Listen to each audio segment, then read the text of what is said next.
So today we're going to be talking about RESTful API design. This is a topic that I think a lot of people know a little bit about, and not a lot of people really understand fully or in depth. So to start out, I just kind of want to read the room here and get a sense of everyone's current understanding. Can someone just tell me, what does REST mean to them, or what do you know about RESTful API design? Anyone who thinks they know what's up?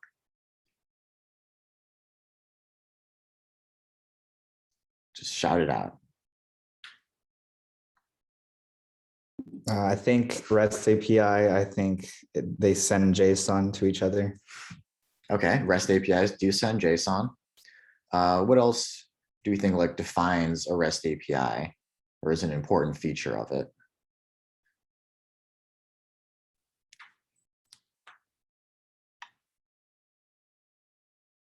I think of get, post, all those words. Okay. So choosing the different request method types, it's a part of a REST API. Does anybody have more detailed ideas? So they have to follow the principles for RESTful APIs that people set up, right? Because otherwise it wouldn't be RESTful. Yeah, okay. So you're kind of hinting at this larger discussion here that there are a bunch of RESTful API principles. This isn't just a simple consideration of just one thing we do and it's REST. There's a series of principles here. So I'll say in general, REST is a pretty poorly understood technology. For many newer developers, such as people going through boot camps like this one, including myself when I was initially going through boot camp 10 years ago or so, many newer developers understand REST as just a system for mapping CRUD operations onto HTTP verbs.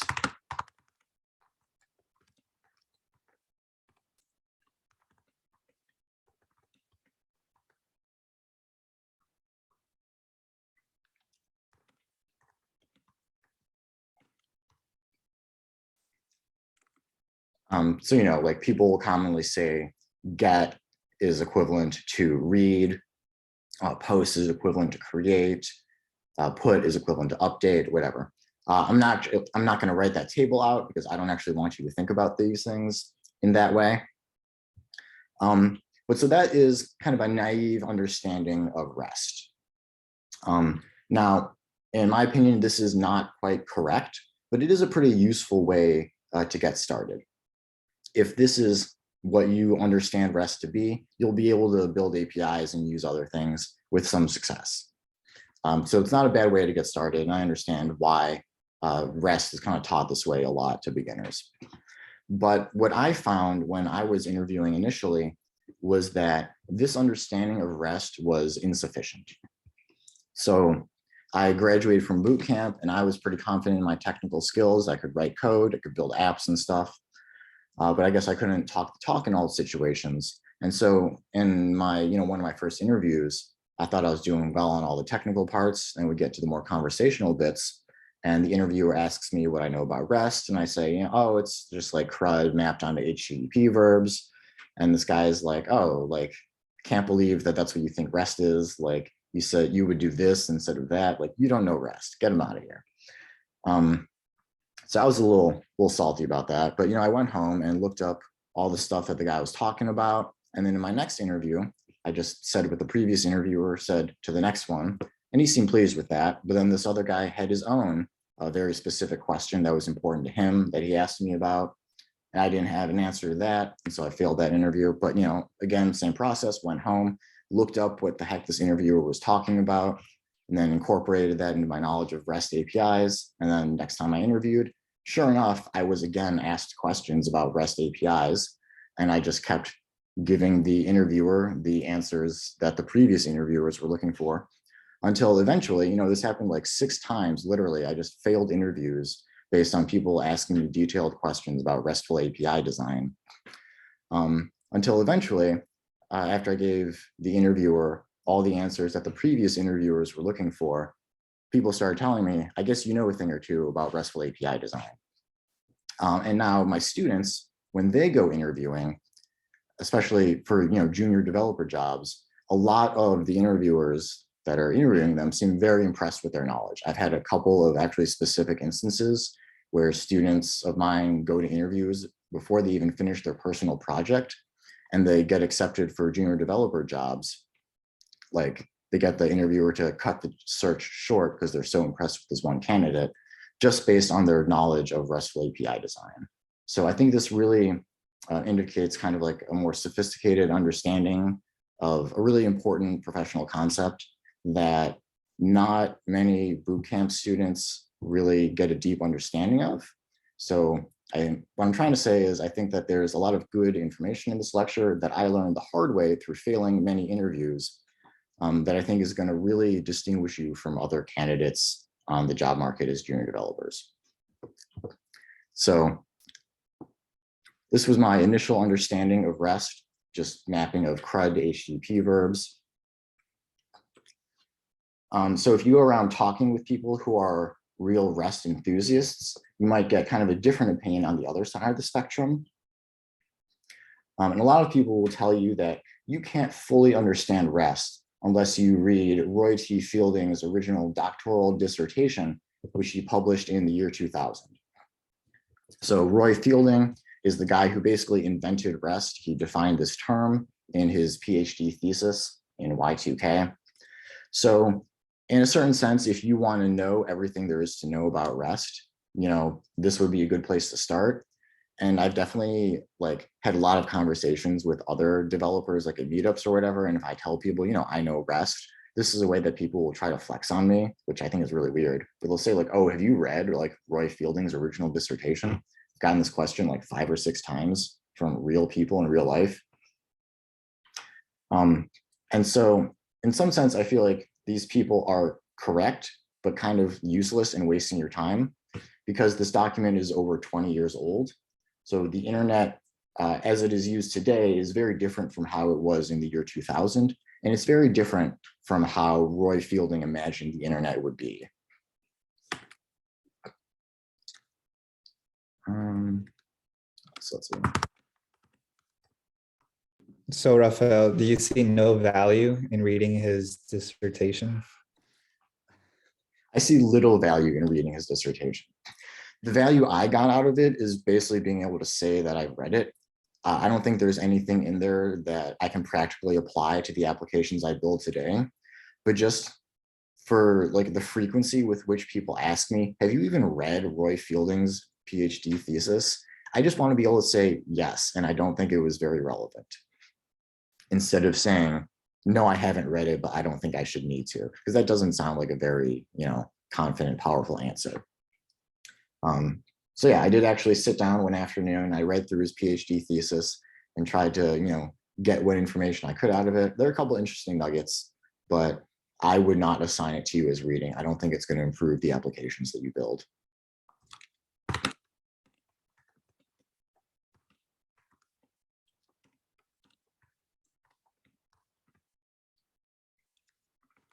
I feel like that you have to read his PhD thesis, just like the some of the elitism, right? 100%. And especially when you get into interview settings, there's a lot of elitism, a lot of gatekeeping. A lot of people will ask you questions, not because you need to know it for the job, but because they were asked that question, they needed to know it, and they want to make sure that you suffer in the same ways that they did. So I'm really sorry, but that's what you're going to have to go through in order to get paid obscene gobs of money for developer jobs. Definitely good questions, though. Please keep them coming. Just anything about the interview experience, because this is half the reason why I'm presenting this lecture, is to prepare you to talk about this with other people. So yeah, I don't think you particularly need to read the original thesis, because like I was saying, the internet then was very different from how it is now. So to give you one example, this is my favorite quote from his whole paper, was cookie-based applications on the web will never be reliable. So this is a direct quote. Roy Roy Fielding, year 2000, cookie-based applications on the web will never be reliable. So I'm sure this is he's a really smart guy and, very thoughtful, but given 22 years of hindsight, it's easy to say that this is kind of a ridiculous statement because, looking around today, we can see that cookies are not just ubiquitous, but like necessary for the web to function as we understand it today. So the web is a very different place. You don't need to do everything exactly the way Roy Fielding described, but he did kind of invent this term, at least, that has sort of evolved from how he used it originally. And that's really, I think, what makes REST kind of hard to understand, is that there are specific expectations that people have about a RESTful API in 2022, but it's not what is described in this original paper. It's just kind of this informal cultural knowledge that a lot of professional developers share. So, like I was just saying, in modern practice, REST is a software architecture style for creating scalable web services that make resources available to clients.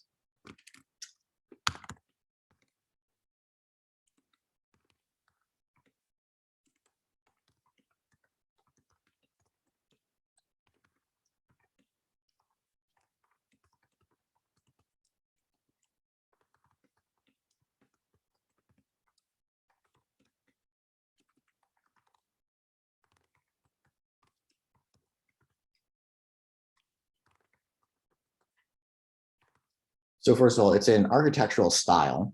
So it's not like a specific it's not a specific technology or tool or a library or even a standardized protocol. It's a style. It's kind of loose and informal. It's a set of standards, which, if you apply all of these standards to an API you build, then it's the most RESTful API. If you apply none of them, it's not RESTful at all. But you can also apply some of the standards, some of the aspects of this style, and it'll be a somewhat RESTful API. You don't have to be like dogmatic or very like extreme about this. It's not like an API either is or is not REST.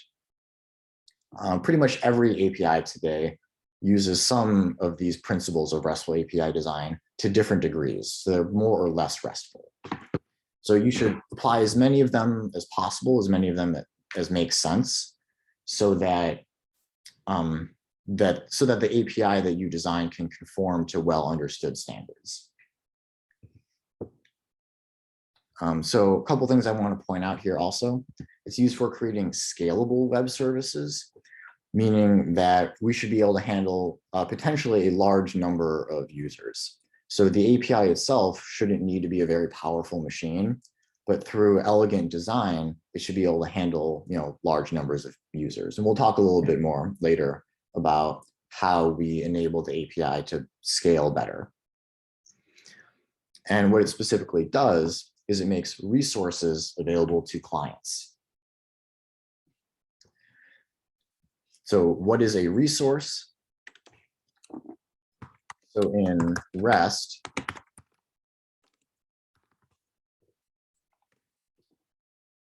a resource is pretty much any piece of information that can be named.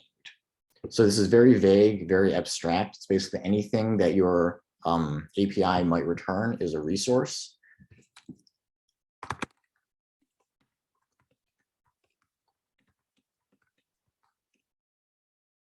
Such as a document or image.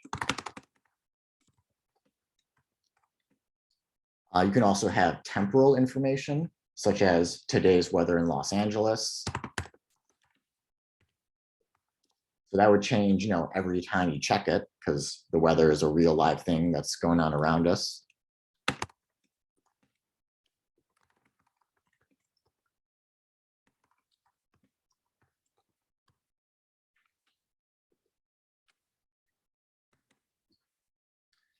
Let's see, a non-virtual object, such as a person.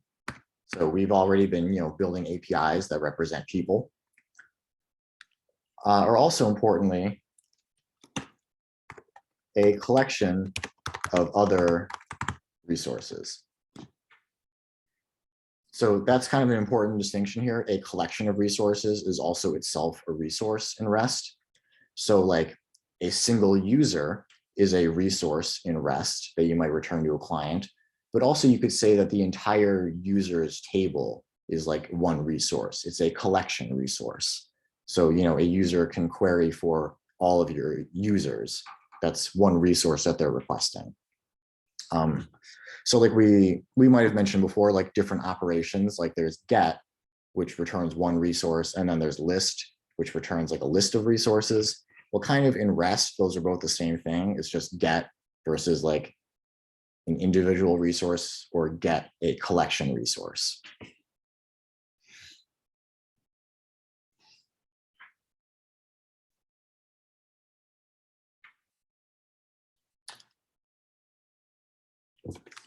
So yeah, like I was saying before,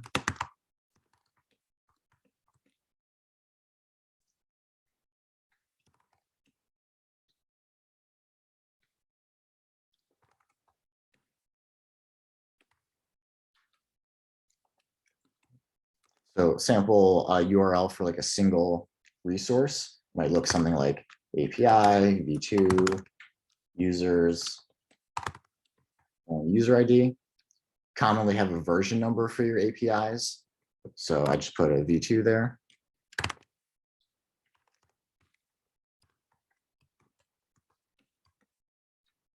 Raphael, I have a question. Please. Where API dash v2 dash like that part, is that also REST or is that just like just API design? Yes, there are other aspects of this URL that are part of RESTful API design that we will talk about later in this lecture. Okay. Kat? This might be a silly question, but on line 10, you're saying it can be any of those things, not all of those things. Right, any of those things. Okay. Like a resource is one thing of it, you know. Just like whatever is indicated by the URL. Like here, a single user is the resource that's being queried by this URL. And here, the resource in question would be our entire list of users. Okay, thank you. Yep.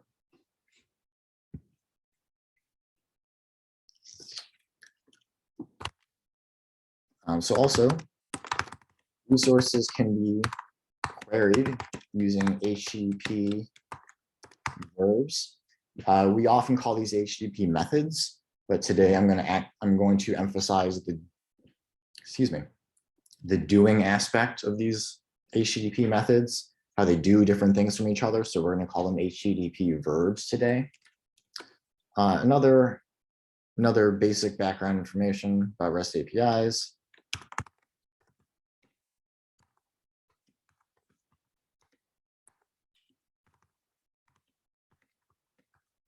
So usually, REST APIs represent their resources as JSON data. This is not actually a defining feature of a REST API, and an API that doesn't do this is not any less RESTful, but nonetheless, this is a very common feature of just about any API that calls itself RESTful. Some APIs will let you choose the response format, but oftentimes JSON is the default.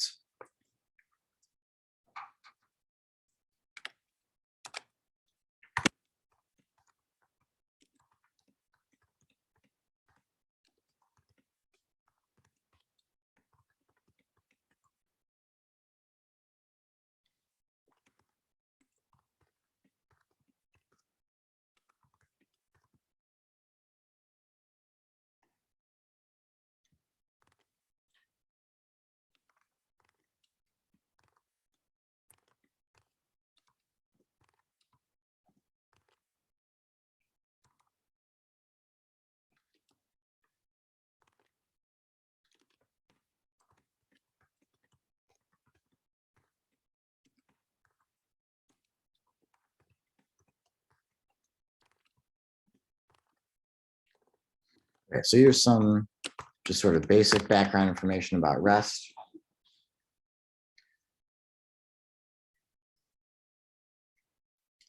So this is just a style that we're going to try to achieve by implementing as many of these RESTful design practices as possible. And the more of them we can implement, the more RESTful our API is, which means that we are conforming to well-known standards. So that is valuable in its own right, just that we're going to build an API that other developers already know how to use, just because we used REST and they know REST. So we're already on the same page.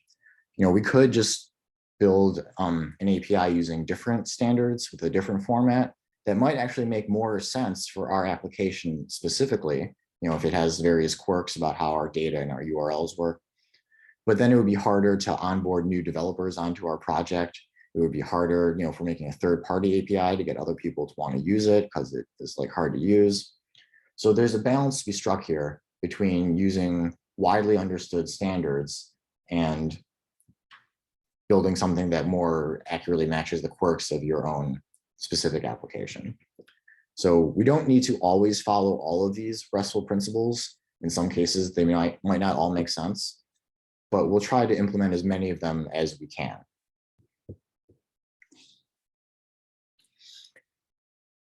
So the next big RESTful design principle is statelessness. So this is a general important concept for HTTP. We might have mentioned this before, but for REST APIs, this is definitely essential. The idea is just that the server does not keep track of the state of the client from one request to another. So the client needs to supply all the information that is required to satisfy the request.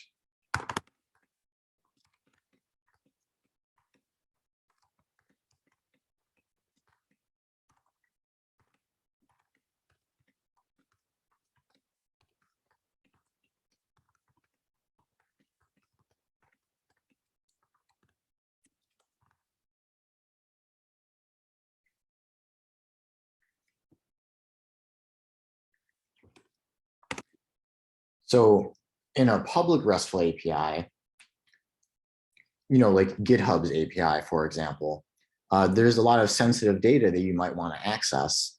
And so in order to authenticate to those APIs, we're going to send our credentials with every request because the API doesn't want to remember who we are.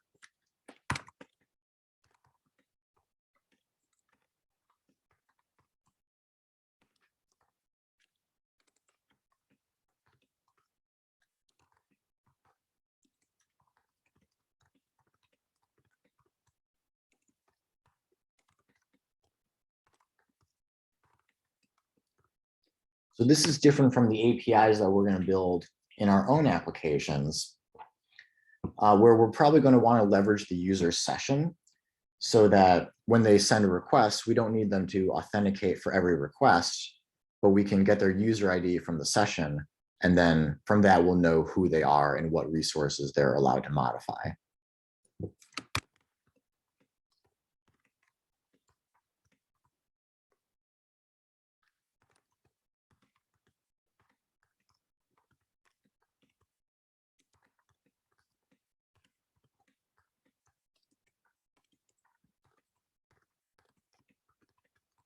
So this is a little bit less RESTful, but it's very convenient. So in this case, we are going to violate RESTful design principles to build our own API.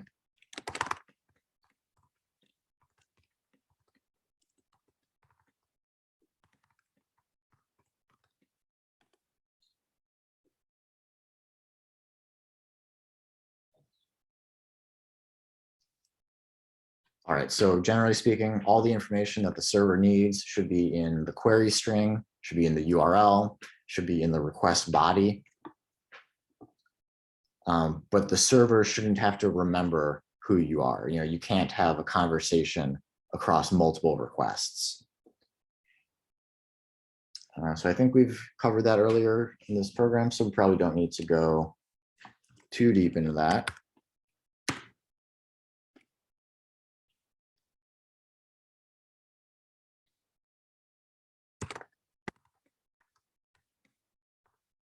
So the next consideration is choosing the correct HTTP verb.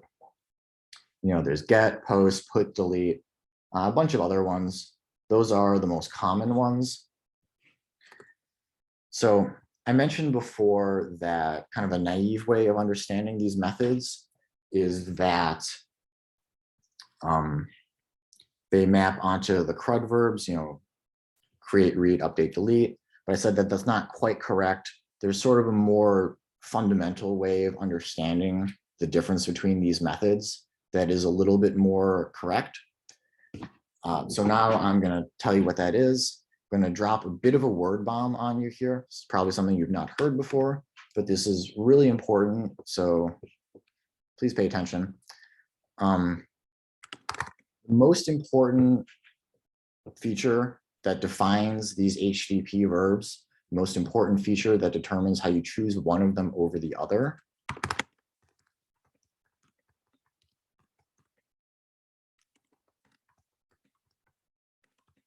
is idempotence. So I suspect you've never heard this before. I'm going to define it for you.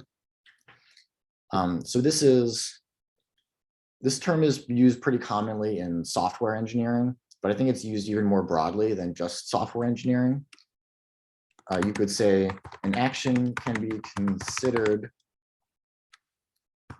idempotent if performing that action once, same impact performing it more than once.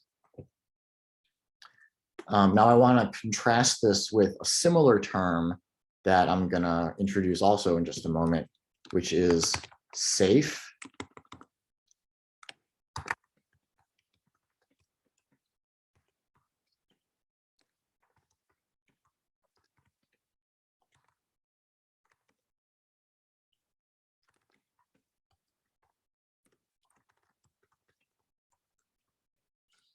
So safe in this case, I'm not using this as like a generic English word. I'm also not referring to the scaled agile framework. When we're talking about HTTP methods, safe has a specific meaning. It's similar to idempotent. But so what we're talking about here is the impact of performing some operation repeatedly. So let's see here.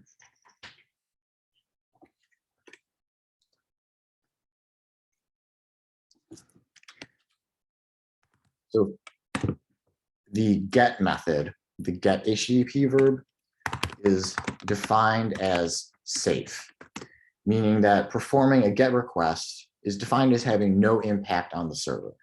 So a user should be able to send, 10 get requests to a URL, 1 or 0, and should have the same effect regardless, because get requests are defined as having no impact on the server.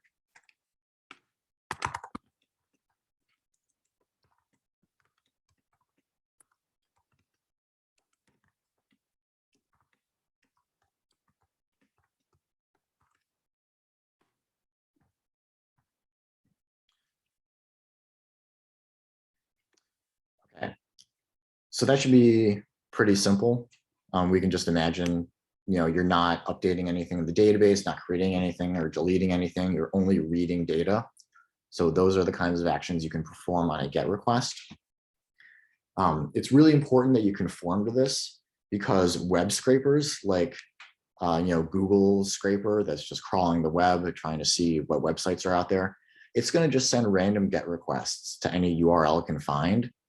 So if those URLs are performing destructive actions on your server, then like the web scrapers are going to be, accidentally hitting them and performing actions on your server.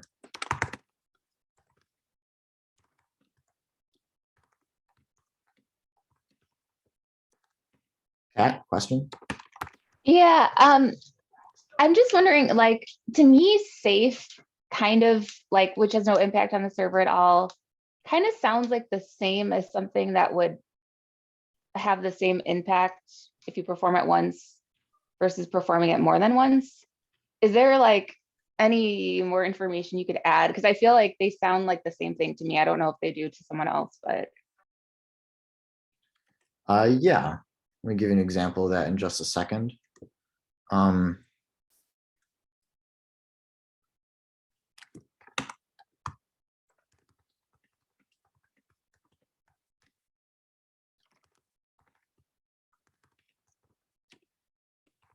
So delete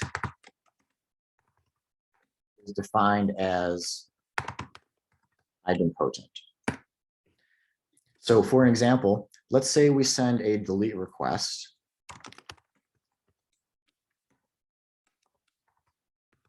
Send a delete to /API v2 users /345. So that's like a user ID. So the first time I send this request, it's going to delete the user with the ID of 345. So on the first time I send this request, I've changed the server state. We used to have user 345. Now we do not have user 345. The second time I send this exact same delete request, nothing else happens. We attempt to remove user 345, but they already don't exist in our database. So nothing additional happens.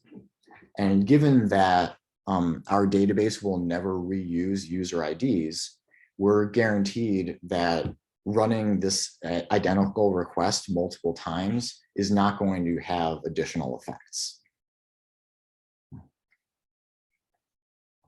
Kat, does that example clear it up for you? Yeah, so it always does change the server the first time, but will not any other subsequent time. Right. Thank you. Mm-hmm.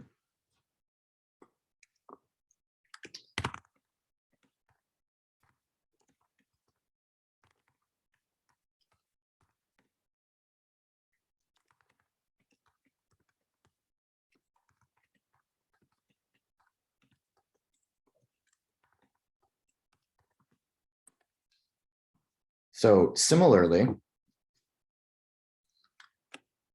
put is defined as idempotent.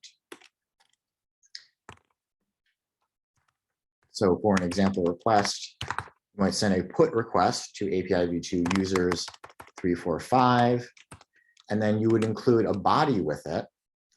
It might say,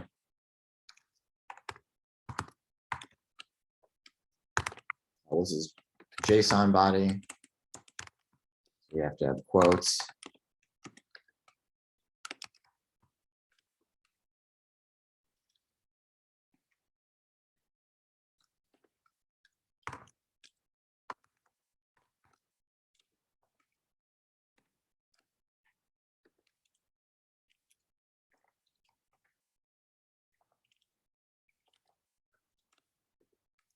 Joanna. So here, the first time I send this put request, I'm updating user 345. I'm setting their username to Alice. Wait, I'm sorry, hang on. Or no, yeah, this is correct. So I'm setting their username to Alice, and I'm setting their birthday to 12/88/12/5. So the first time I send this request, it's going to change this user to make them look like this. But then the second time I send this request, it's not going to do anything else because it's going to set the user to look like what they already look like.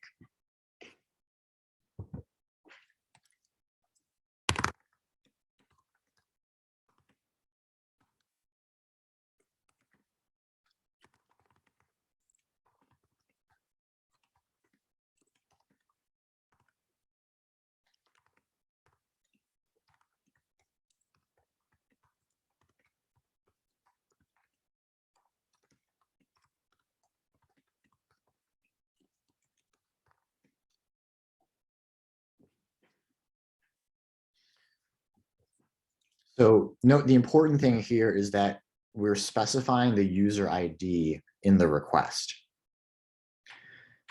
So normally put is used for updating resources, but you could also use it for creating a resource that doesn't already exist. That's done sometimes, But in this case, we would be using it to create a specific resource with this ID 345. So if we sent a duplicate put request, it wouldn't create another resource.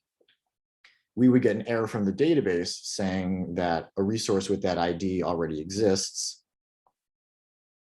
345, we already have this in the database, so we can't create another one.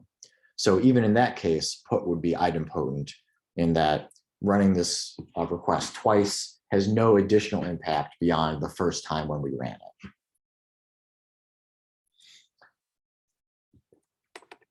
All right, and then lastly, post.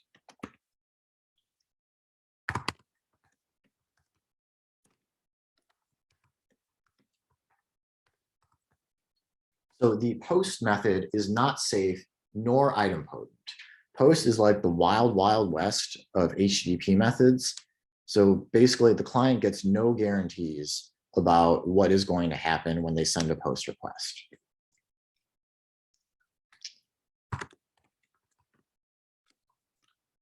So we might send a post /API v2 users.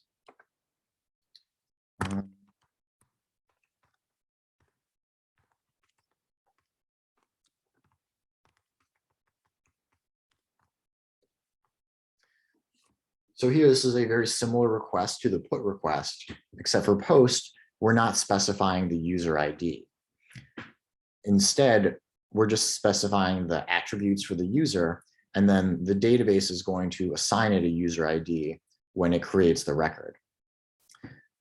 However, what's different about this example, using post as opposed to using put, is that if we send multiple duplicate requests, the database is going to create multiple duplicate users in the database.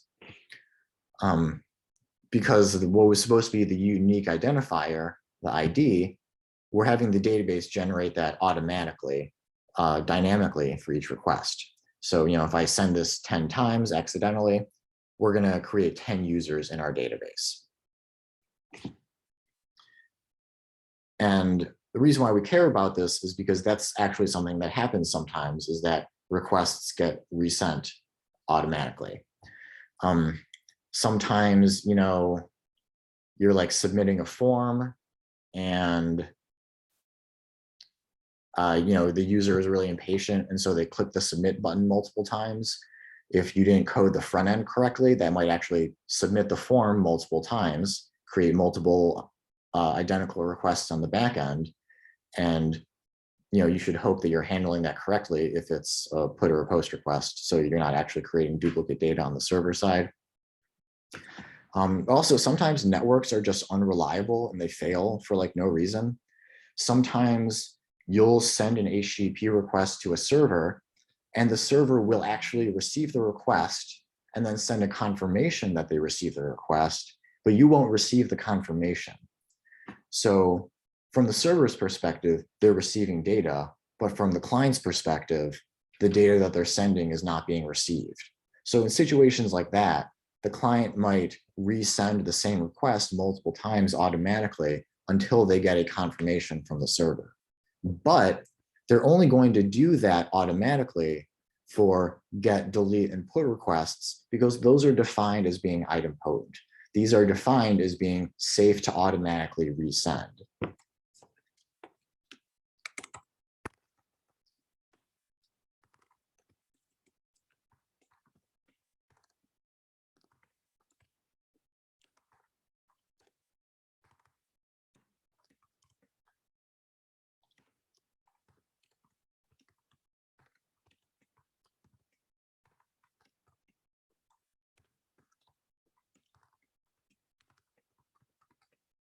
On the other hand, with a post request, your browser is going to be much more hesitant to automatically resend that request because your browser assumes that duplicate post requests will have additional unintended effects on the server. So it's like when you refresh a page, normally there's no confirmation for just pressing Command R to refresh a page. But if you submit a form using a post request, when you're on that page that the post request leaves you at, if you try to refresh that page, you're going to get a warning message saying like, are you sure you want to refresh the page? Because you arrived there with post, which is not idempotent. And if you repeat that post request, resubmitting that form, it's going to potentially have unwanted additional effects on the server. So there are a bunch of other RESTful considerations that I'm going to talk about today, but this is by far the most important one. I want to be clear about this, that idempotence is like the central, most just important, integral. I don't know how many other synonyms I can come up with. This is the central concept in REST that is like, I don't know, defines everything else basically. So if you remember only one word that I said today, this should be it. Idempotence, please. Edgar? Yeah, so if you specify a user ID in a post request, is it then going to be idempotent? So if I specify a user ID saying create a user with this ID, so that, Yeah, how would that, what would that be? Well, like, for example, with username Alice birthday, if you specify a user ID and they already have a username and they already have a birthday, wouldn't they just get updated to the same thing and then making it to where nothing actually changed? yeah, so if I was sending a post request, but specifying the ID of the user, that would be idempotent, but it would not be RESTful. Because the client expects when they send two post requests that it has two distinct effects. So by making the post request idempotent, I'm violating my client's expectations about how my RESTful API should work. Okay, because, yeah, I was wondering, because I think, what's the difference between put and post? I guess is also my question. Is the idempotence. That's really it. When you send multiple put requests, the client expects that to not have multiple effects. Only the first one should cause any change to the server state. And then the subsequent ones, because put is idempotent, should have no further impact. Okay, Post, so even, yeah, sorry, continue. so post is not idempotent. We don't get that guarantee. So when a user sends multiple identical post requests to the server, even though they're identical requests sent in the same second, for example, the user should expect each of those post requests to have an impact on the server. Okay, so even though you can like make it to where the post request is idempotent, it's still not RESTful. So if you want to make a RESTful API, you should make it a put request, even if it does the same thing. Right. That's the whole point I'm trying to make here. You should look at the actions that you need to perform on your API, the actions that a user might want to perform on your data. Ask yourself, is this action idempotent? And then based on whether or not it's idempotent, choose a method for that action. So that's kind of the thought process here. All right. I'm going to just check out some primary documents here real quick. In case you care, this is Roy Fieldings PhD dissertation. It's at ucirvine.edu. You can read it. It's pretty nicely organized. I wouldn't recommend this as like the next thing you do though. It's pretty dry. What I want to show you now is an RFC. This is RFC 2616. This is the. Hey, I'm sorry, Raphael. Can I ask you something really quick? Please. Because it sounds like we might be switching topics. Yep. Could you give us an example of like why we would want to use a post versus a put? Because I'm kind of struggling to understand that. Like, if it seems like we should never really use posts, then is that right? I mean, I'd say that idempotent actions are easier to reason about and they're easier to work with, but just some actions can't be built in an idempotent way. Like imagine if you have a password reset route where it's like you send a request here and it deletes the user's password and then sends them email with a random temporary password. Like there's randomness built into that action.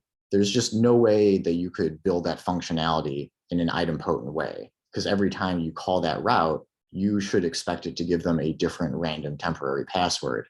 If it gave them the same random password twice, it's not working correctly. So like for that specific use case, making like a password reset feature, you would like, there's just no way to build that in an idempotent way. So you would need to use post to communicate to the user that that's how that route works. Okay, thank you. Yeah, it's really just about communication. Okay, so some of you might be wondering, like, what's the deal with all this idempotent stuff? Like, I'd never heard about this before, and I've been using these HTTP methods. Like, did Raphael just make this up? Where did this come from? So I want to tell you that I did not just make this up. These are the terms in which HTTP methods are defined, actually. So where these HTTP methods are defined is in this document. This is called an RFC.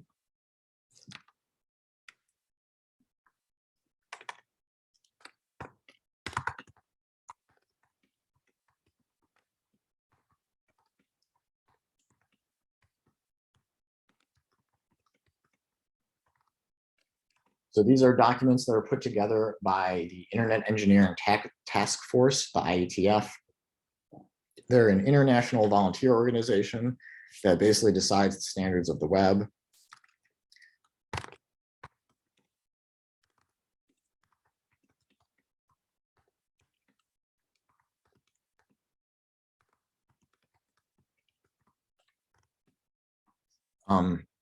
And so the reason why they're called these is because, like, originally, you know, back in the 60s or whatever, when the internet was being invented, if people wanted to get feedback from their collaborators, you couldn't like send them an email and be like, hey, what do you think about this? Because they had not invented the internet yet. This is the story about the internet getting invented. So what people would actually do was print out a document with a proposal for a web standard, and they would walk it over to their colleague's desk and say, hey, what do you think about this? And say like, hey, you know, give me some comments. RFC was the acronym for that. And people would literally just like draw or like write on the document like their feedback about the proposed standard. And so today, people don't actually comment directly on the document. You know, this is a read-only document here, but the name is kind of stuck. And I kind of like it, sort of hints at the collaborative beginnings of the internet.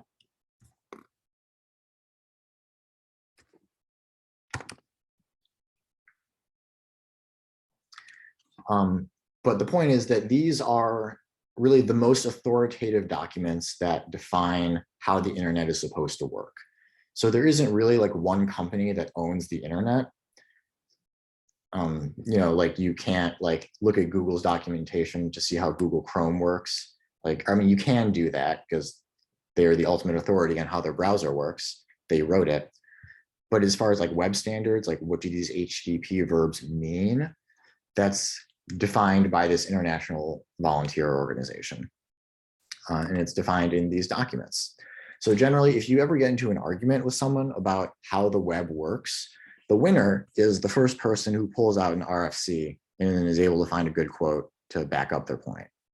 So what I want to show you here is in this original document that defines the HTTP methods, here, section 9, method definition. The fundamental way that they're organized in the table of contents is safe and idempotent methods, safe methods, idempotent methods. And then before they even, like that's what they talk about before even talking about any specific individual methods. Then, you know, details, options, get, head, post, put, delete, whatever, how these are all supposed to work. But like in the original document, it won't even tell you what a get request is until it defines what safe means in this context. So point is, I did not invent these terms, did not make this up. These are like foundational technical terms that are used to describe how the internet is supposed to work.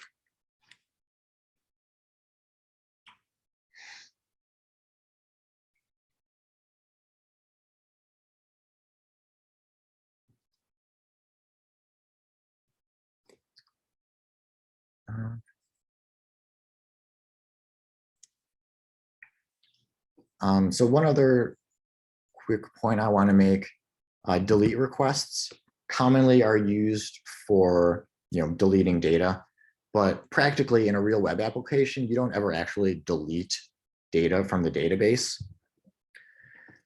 You just kind of mark it as hidden or inactive or whatever, so that when users are searching for things, that hidden data doesn't show up in the search. Which kind of brings me to another important point about REST, is that these HTTP methods don't actually like do anything to the server. It's just about a contract between the client and the server.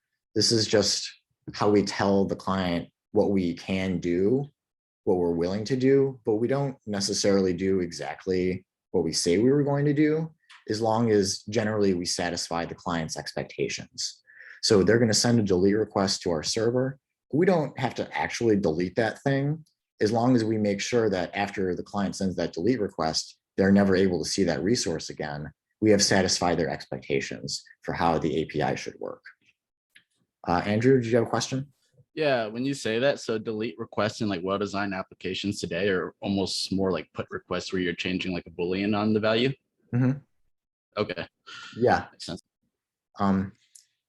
But it's conceptually, you're removing something. It's not that you're changing the deleted property. It's the idea is that you're removing something.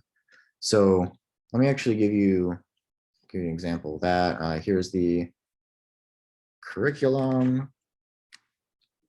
I'm going to go to the network tab. So I'm going to star the curriculum because it's the best curriculum I've ever seen. I love it. Except now I'm kind of having second thoughts about that. I don't think it's so great anymore. I'm going to rescind my star. Unstar is what? Okay. I swear to God, I checked this like 6 months ago, and GitHub must have changed the API. I swear on my life, at a point in time within the last year, removing a star from a repository would send a delete request, which would be a really great example of what I'm talking about, because that's like conceptually deleting something, even though like you're just decrementing one from the stars count on this repo. So I don't know, I guess someone in GitHub didn't like that scheme, so they changed it. So now removing a star as a post request, I guess that's fine too. Well, honestly, that's not very RESTful. Because if I was to send another unstar request, like I can't unstar something that's already unstarred, so that should do nothing. So that's really weird. This actually seems less RESTful than what they were doing before.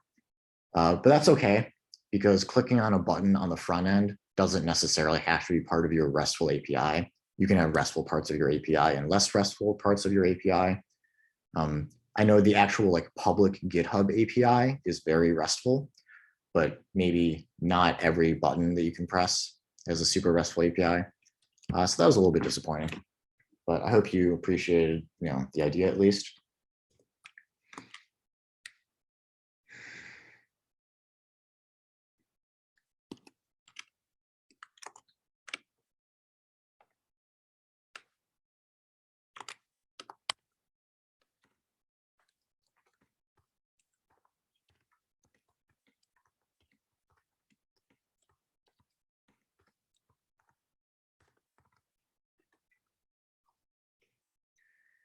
Okay, so the next thing that I want to talk about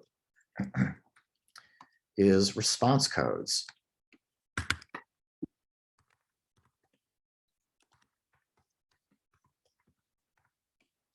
So for an API to be considered RESTful, it should return a meaningful HTTP status code. So I know we've talked about this before as just like a general principle for any API. But if you're building a RESTful API, it is especially important. If your API doesn't return meaningful status codes, someone would rightfully say that your API is not RESTful.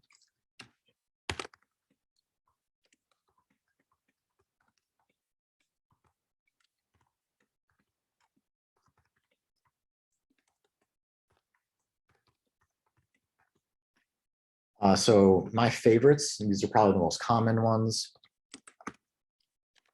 So 200 is success. So this is just the generic, like, yeah, we did what you asked us to do. Great, congratulations. 201, you see this a little bit more in RESTful APIs. This is for created. So if someone sends a post request, you might send a 201 response. This is maybe even more useful for put requests, which sometimes put creates a resource if it didn't exist already, or a put might modify a resource if it does exist already. So to distinguish whether your put request created or updated a resource, you might use the 201 status code. This one's a little bit stranger, but 204 is no content. Sometimes you send a request to a server and you're not asking for anything back, you're just asking for them to do something. So maybe for a delete request, you're telling them to delete a particular resource from the server. Now you're not expecting anything back because the resource in question no longer exists anymore. So it wouldn't make sense for them to return that resource that was just deleted. But so maybe instead a server would send a 204 response because 200 anything, between 200 and 299 means that it was successful. And then the specific type of success is no content. So we did what you asked us to do, and we don't need to give you anything back.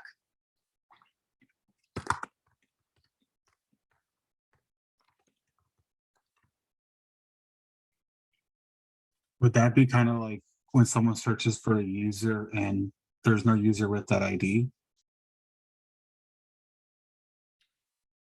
You'd probably call that a 404 error, because in that case, you're unable to give the user what they wanted.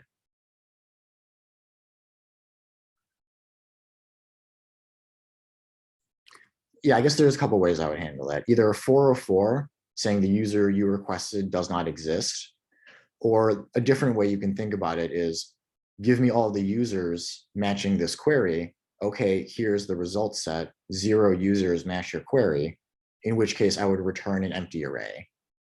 So there's a couple different ways I can think about it, but in neither of those cases would I use a 204. Does that help?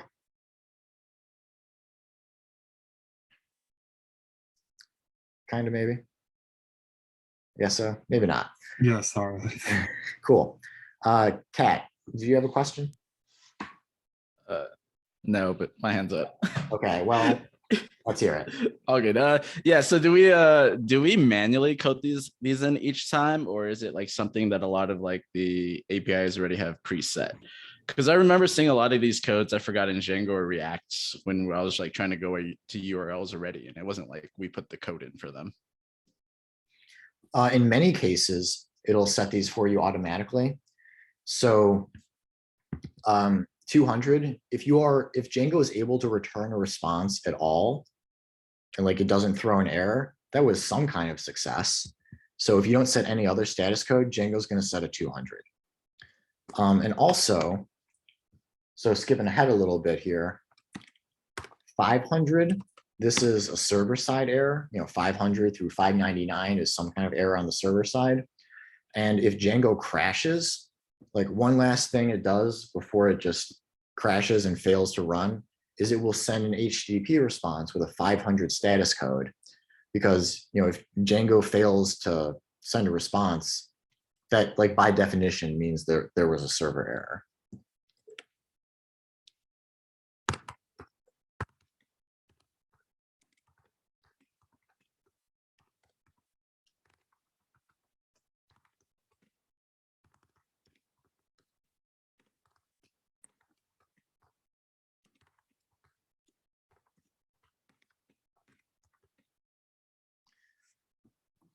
So like some of you may have noticed for the full stack app that I've been building for the homepage, it reads a file and then just sends the contents of that file to the client.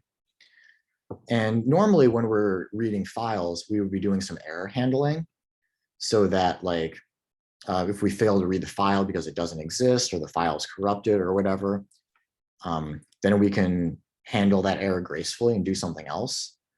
But like in this case, if Django fails to read the home page, the best thing I can do is send a 500 error, which if Django crashes while it's trying to read a file, that's what it does automatically. So in that case, I didn't write any error handling because Django's automatic behavior is what I wanted to do anyway. But a lot of cases, you'll want to, when Django generates errors, you'll want to look at the error message and see what went wrong and then choose a meaningful status code. Andrew, did you have your hand up again? Yeah, just a little unrelated. Is this what people mean when they say, like, when you write like applications, like you should build in logging? Because like Django will automatically send it, like regardless of what we have. Like it's just built into like Django's functionality so that we can like look at it later, right? I wouldn't say that this is related to logging.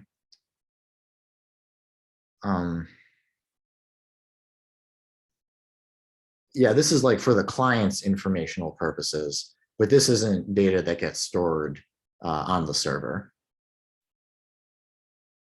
These status codes all go back to whoever is sending the request.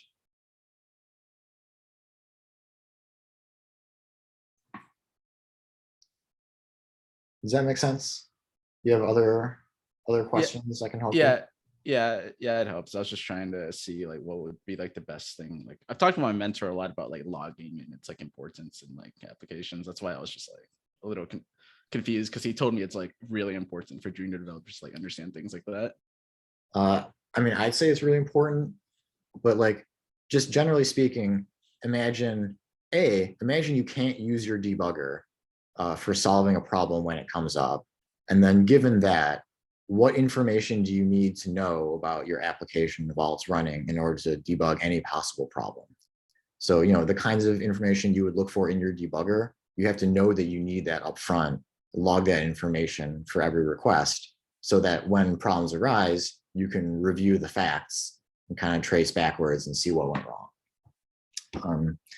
I would definitely agree that much of my frustrations in working with teams recently has been due to poor logging and then being forced to solve problems in production that are just hard to diagnose because I don't have the information I need to understand it. So definitely logging is very important.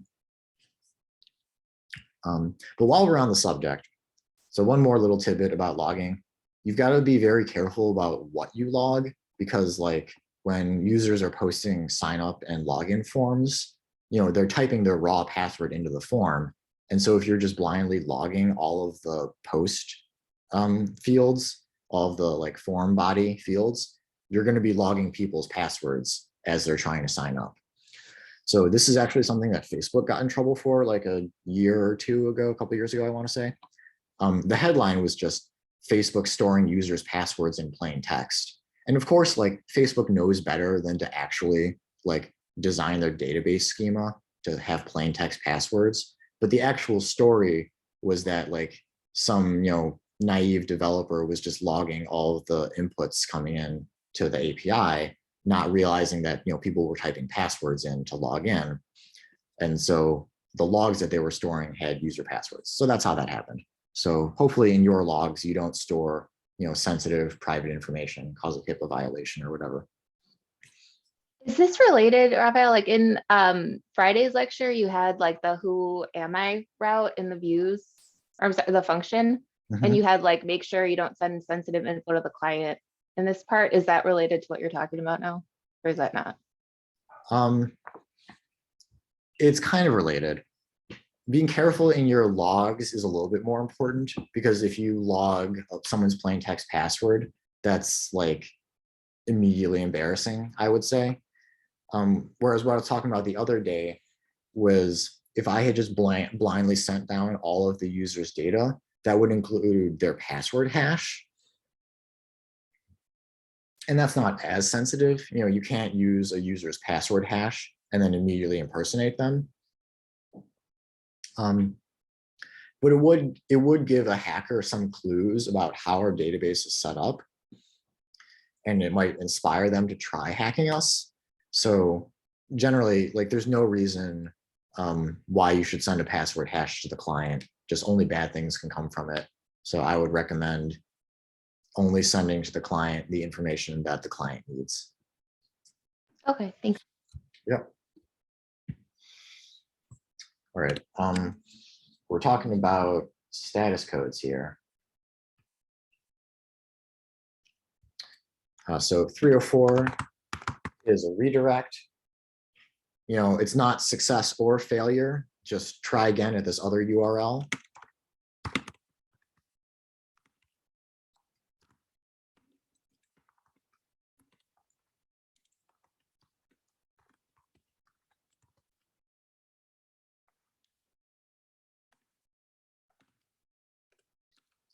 So 400 is bad request. I see people use this a lot in kind of different ways. Some people use it in a very generic way, just like anything that you can't answer the way the client asked, they'll say is a 400. I interpret this to mean that the request isn't even valid HTTP, that like Django isn't even able to process it. Like that's how invalid this is.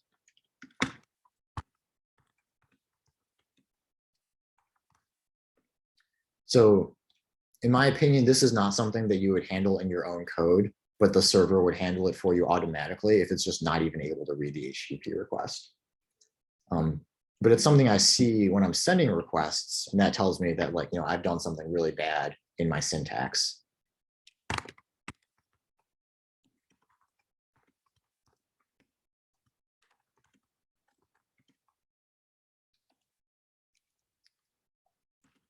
So here's one that you've seen a whole bunch. 403 is forbidden.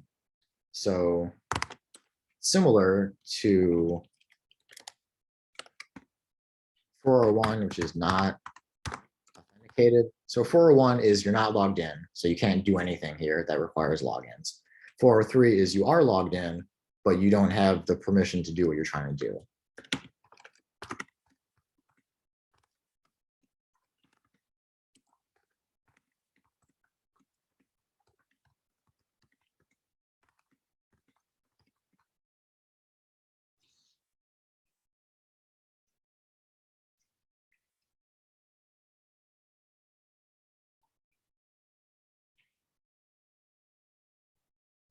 All right, what questions do we have right now?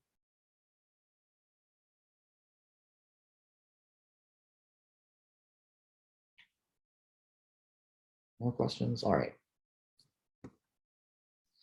So I'm going to write up a tiny little example API that we're going to talk about.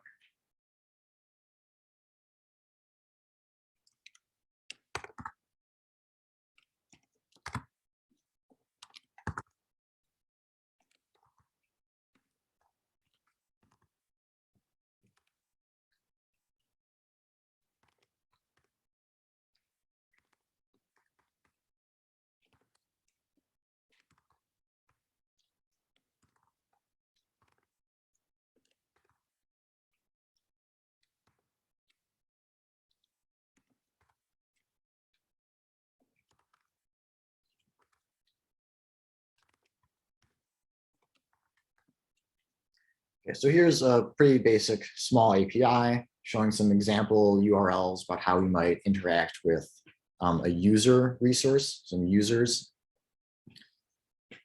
So should look pretty familiar based on what we've been talking about so far, but posting, we just say the resource we want to post to, don't need a user ID. In order to retrieve a single resource, we are going to specify the user ID and send a GET request to that URL. We can also get a collection just by sending a GET request to the user's collection itself, which is a resource in itself. And then we can also add a filter. Oops. So it's pretty rare, I think, that an application would allow users to query the entire users table. There's no reason why you should need access to every user in a single response. But maybe you want to find, you know, friends of friends or people in my city or something like that. So you might query the users table with some filter. So like city equals Chicago, get me some subset of our users collection. You can put specifying the ID again, or delete saying which user we want to delete. So Another important feature of these URLs, which I haven't mentioned until now, is that these URLs contain only nouns.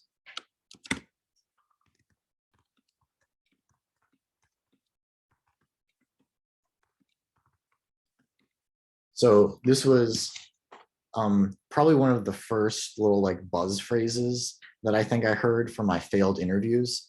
I was like trying to explain REST to some guy and he was like, yeah, can you like show me an example RESTful URL that you would write?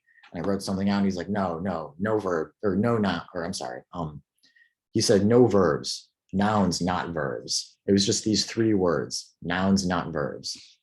And then I just Googled that. And apparently that's like a thing that RESTful advocates like to say, nouns, not verbs. The idea is that the HTTP verb for your request should describe what you're doing. The URL should describe what you're doing it to.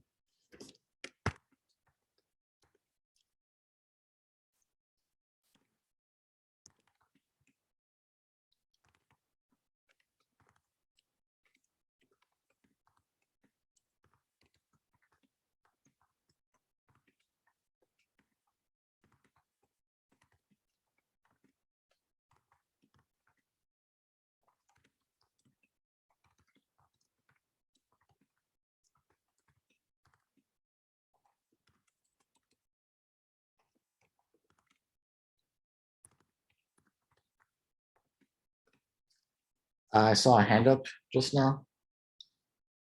Yeah, so just to, I guess I can understand this. So instead of having the so right now for that delete, that's RESTful, but for the non-RESTful way, it'd be like the same thing, but at the end like /delete and have that be a GET request, right? Does that make sense? Yeah, so you could do something like,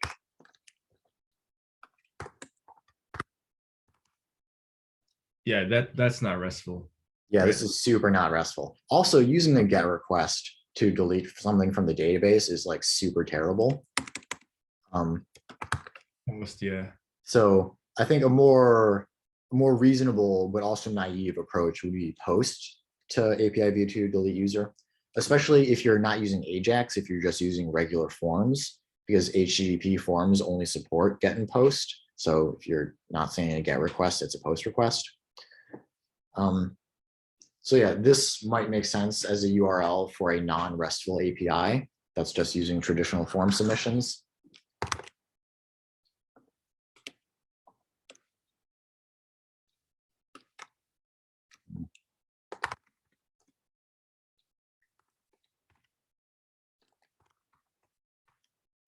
Oh, there's no down caret. How do I point at the line below here? Yeah. Okay, we're going to point up at the line above. This line is not RESTful.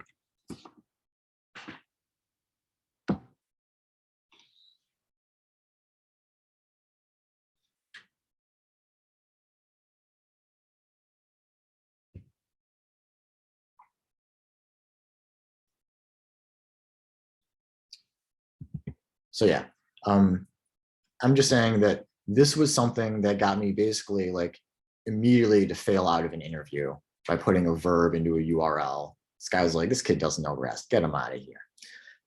So that is like a red flag that people will be watching for. Now, I said that ideally, the HTTP verb should be sufficient to describe what you're doing. But unfortunately, it's not always going to work out that way. So sometimes you'll have a particular resource where you need to perform more than 4 different actions on it, or more than 5 actions, you know.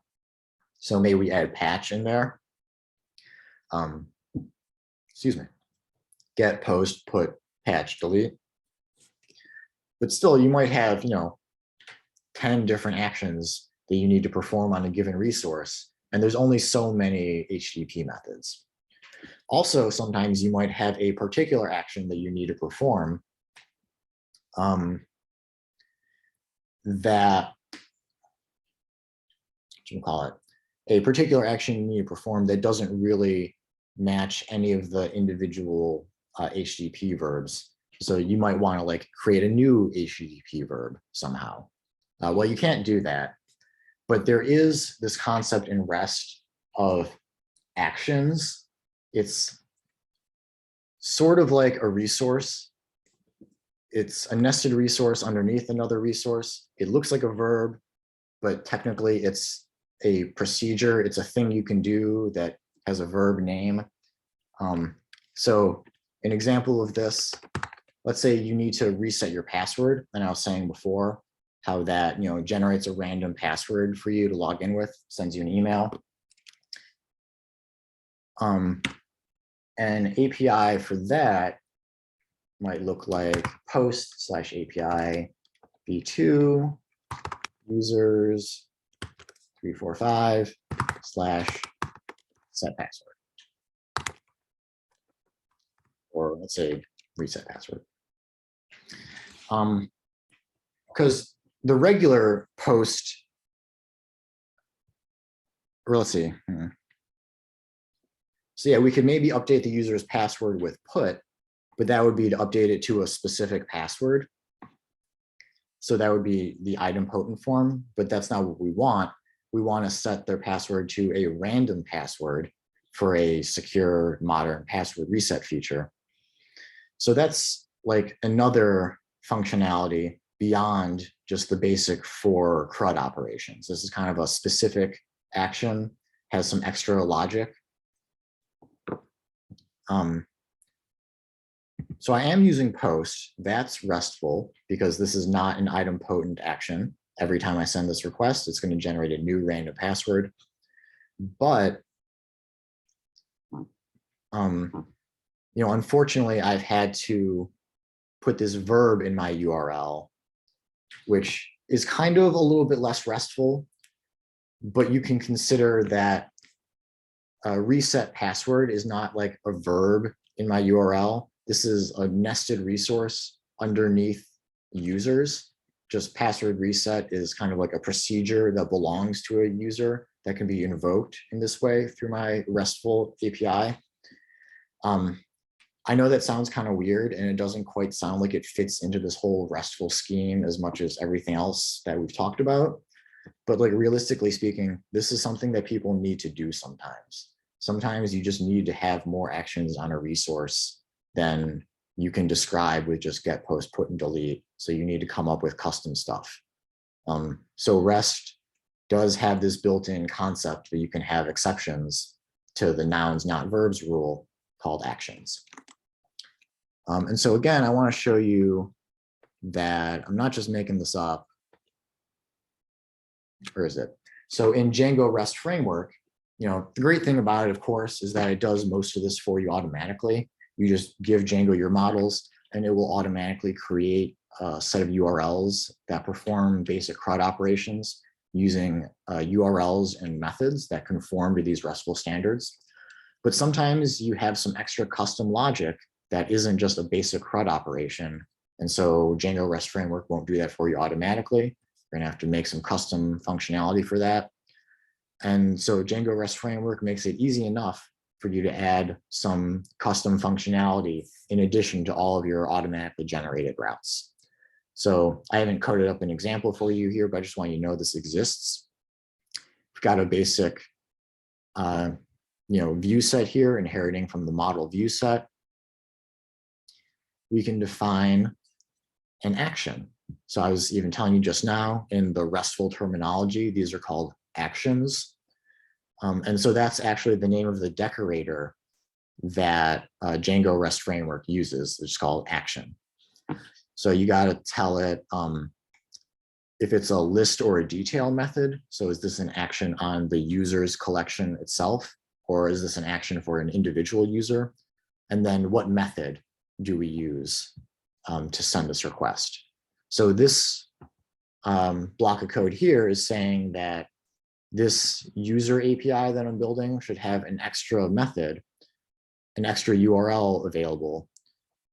We should be able to send post requests to /user/user ID/set password. because that's the name of the action here. We've defined it as set password. Oh yeah, so here, the Django docs, they're actually explaining that. So we created new actions. The URLs are available at users/primary key/set password.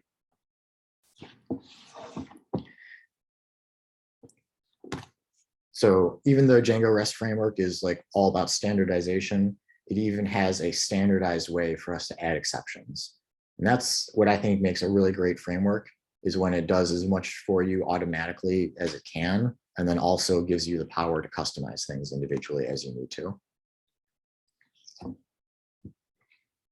Raphael, does that apply only for resetting passwords, or is that just like the most common use case? Like if that you could use, I guess, verbs in your URL. It's the first example I could think of, and is coincidentally also the example that Django uses in the documentation. Like I didn't come up with this example by reading the docs, it's just a coincidence. But there could be other situations where you Okay, need yeah, I'm to- just thinking like for an interview, we wouldn't say that's the only situation where you'd use it, right? Yeah, it's definitely not the only situation. I want to say, honestly, as you're building your applications, you might get into situations where you need it. Just anytime you need to do anything on a resource and these 4 methods are not descriptive enough, or you're already using all 4 of them and you have yet another action to perform. Sometimes you just need exceptions. Trying to think of another use case. Oh, that's okay. I was just like, I just didn't want to sound like an idiot and be like, oh yeah, that's the only way to do it or whatever in an interview. So that's why I asked. Yeah, definitely. There are, potentially unlimited other situations that might require actions. But ideally, you should try to describe as much of the functionality as possible using just these basic HTTP verbs without putting any verbs in the URL. You should try to do that as much as possible.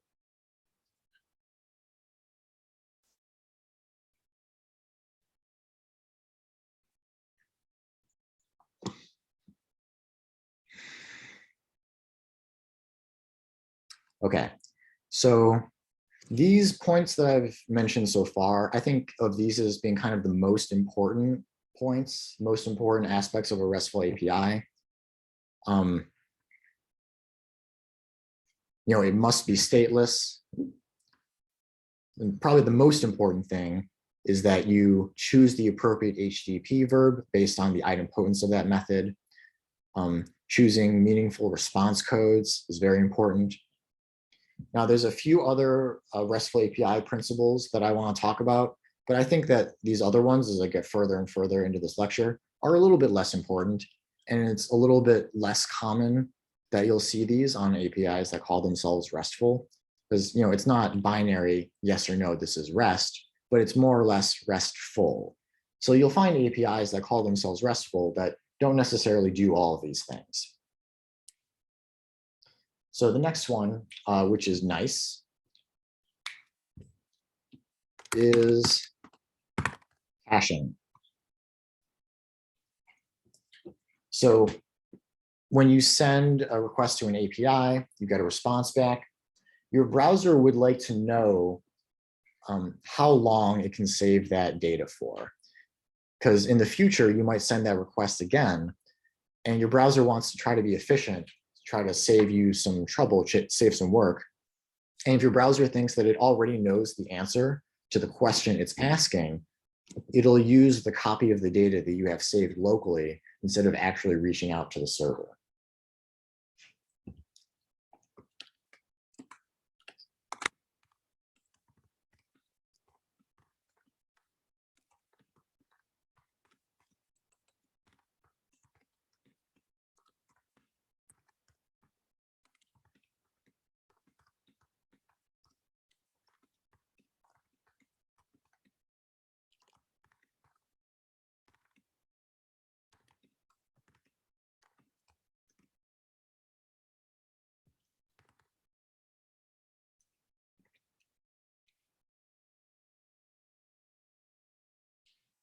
So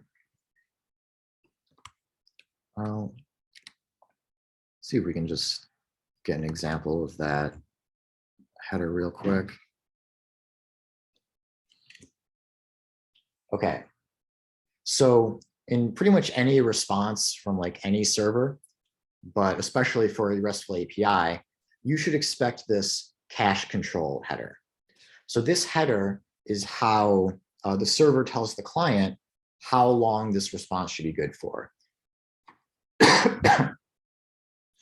So I believe that this is in seconds. So this is saying that if I send another request to this exact same page within 10 minutes, I don't actually need to get a response from Django RESTframework.org. I'm just going to assume that this page hasn't changed in the last 10 minutes, and I'm going to use my cached copy. So this way, you know, if people are just refreshing this page like 10 times a second or whatever, that's not actually like transferring tons and tons of data out from Django RESTframework.org. It's only getting a fresh copy once every 10 minutes. Other than that, it's going to use my cached copy as long as it's not too old, as long as we have not exceeded the max age. So to think about like why you'd want to set this,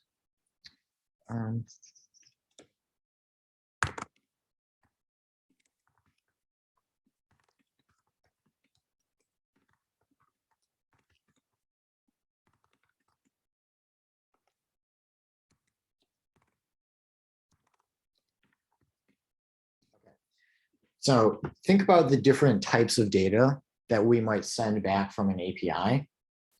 So I was saying previously that something that could count as a resource in a RESTful API would be a temporal resource, like the current weather in Los Angeles. So it's not like the temperature at a specific time as determined by a certain weather station or whatever. It's supposed to be like live real-time weather data. So in that case, you would instruct the client to not cache it at all. You would say like no cache as the value, indicating that they should not save this data for any amount of time. Every time they send that request, they need to get fresh data from the server because it's probably going to change every single time you send that request.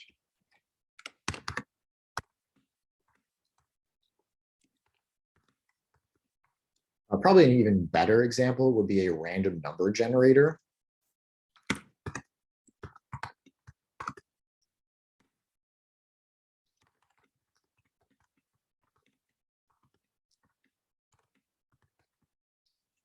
There's no reason why you would ever want to cache the response from a random number generator. Those are supposed to be different every time.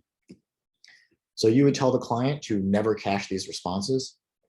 So on the flip side of this, let's say you had an API that gives users data about historical events. You would probably tell them to cache that information for a very long time, maybe even indefinitely, because the event has already occurred. There's no reason why that data should change. Now, it's possible you might rewrite the article to change the tone or edit it for length or whatever. But in general, a historical article is probably safe to cache for a longer period of time.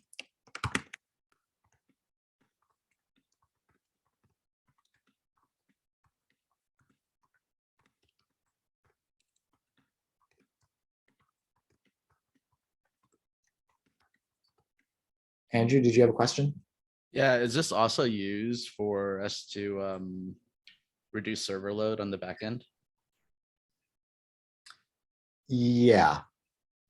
I mean, like, practically speaking, for a lot of the stuff that you're building now, like, you don't want to cache anything because you need the client to get a fresh response every time.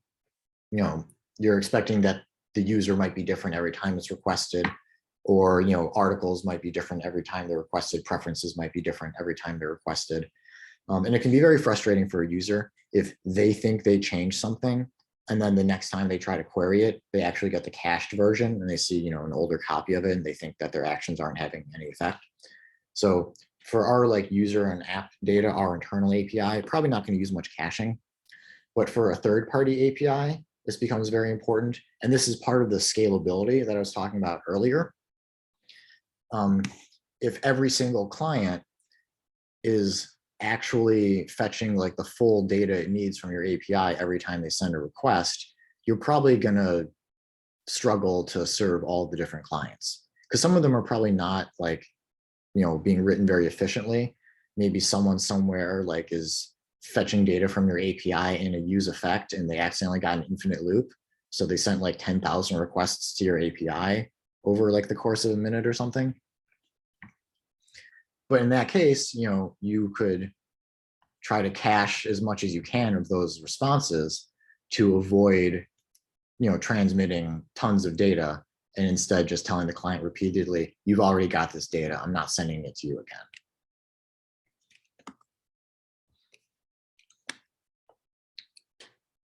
Does that answer your question? Yeah, it does. Thank you. So like I just showed you, controlling the caching behavior of the client, it's pretty simple. You just set a header on the response. But since this is such a common need, Django actually has, Django and Django REST framework both have their own built-in functionality for controlling the cache. I showed you the Django REST framework specific way, because I just assume you're going to want to do more of your API config with Django REST framework than just the vanilla Django way, even though it's probably the same. It's just setting a header. Yeah, you can just set method decorator and then say cache page for this much time. The cache has to be done in seconds. So commonly, instead of just writing the total number of seconds, they'll put the math in, so it's easier for people to read it. So, you know, it's 60 seconds times, wait, so that's a minute, and then times 60 is an hour, and then times 2, so this is 2 hours. And oh yeah, it actually says that in the comment. But yeah, so I suppose commenting is probably an even better way to communicate this than just writing out the math, but it's still pretty common. I see this a lot. I just saw a hand go up. I didn't catch whose it was. I had another question, just going back to RESTful API design. So the timer for the cache thing, it's always going to be on the client side, right? Your server will never have this info, right?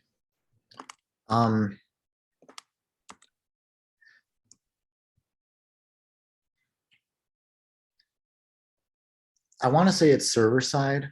So like, I mean, let me think about it. Let me put it this way. Let's say for whatever reason, the internet is extra slow one day and it takes an hour to send the data from the server to the client. And then that data has a max age of 2 hours. That cache data is going to expire an hour after the client receives it, because the max age is based on the server's perspective. Like the server sets the time when the response is sent, and then the client is going to send time for like when they received, wait. Yeah, and then the client sends the time for when they're sending the request. The server compares those. And I think the server is going to make the judgment on whether the response is still fresh or not.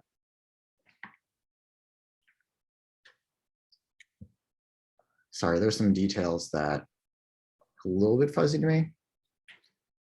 But my point is that the server, like, it's not purely client side. So the server does know when the initial response was sent out. So the staleness is based on how long since the last time the server sent this response, not how long since the last time the client received it. Does that answer your question, kind of? Yeah, I was just a little confused because it seems like the statelessness thing is like, in a way, like if we do that, aren't we kind of tracking the client in a way? For like the RESTful design? The thing is that when the client sends a request, it can tell the server about when it received the last response. So it's not that the client. And that's not that the server has to remember the client from one request to the next, but the client is able to remember more about its previous visits and send that information up to the server. I'm trying to see if I can find anything meaningful on the client request here.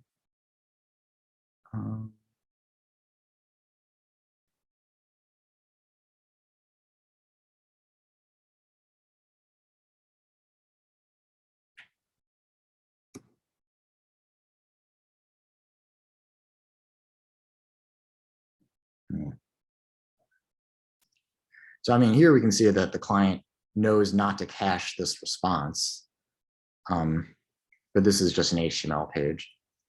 So maybe this isn't the best example. So yeah, I'm not exactly sure how to best demonstrate and answer that question. I'm sorry. Thank you. Thank you. Yeah, it was just something like I was just thinking about.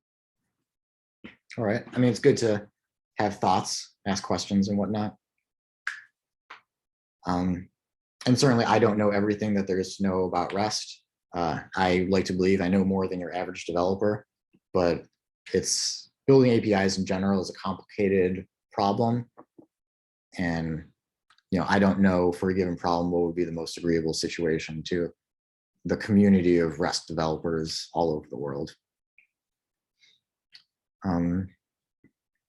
Yeah, so anyways, just want to show you that we have this built-in functionality for setting the cache properties, because this is just such an important feature of a REST API. Django REST framework tries to make it as easy as possible for us.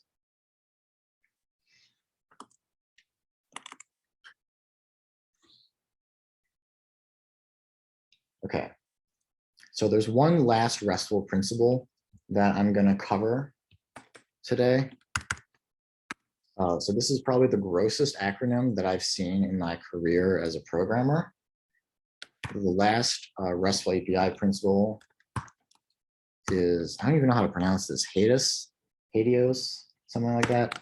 This stands for hypermedia as the engine of application state. So that is definitely a mouthful. And just knowing the letters of the acronym probably doesn't even help you understand what this means, but it does. So I'll just tell you what this means. Hypermedia as the engine of application state. Every response from the server should contain links to related actions or resources, so that the client can continue exploring the API.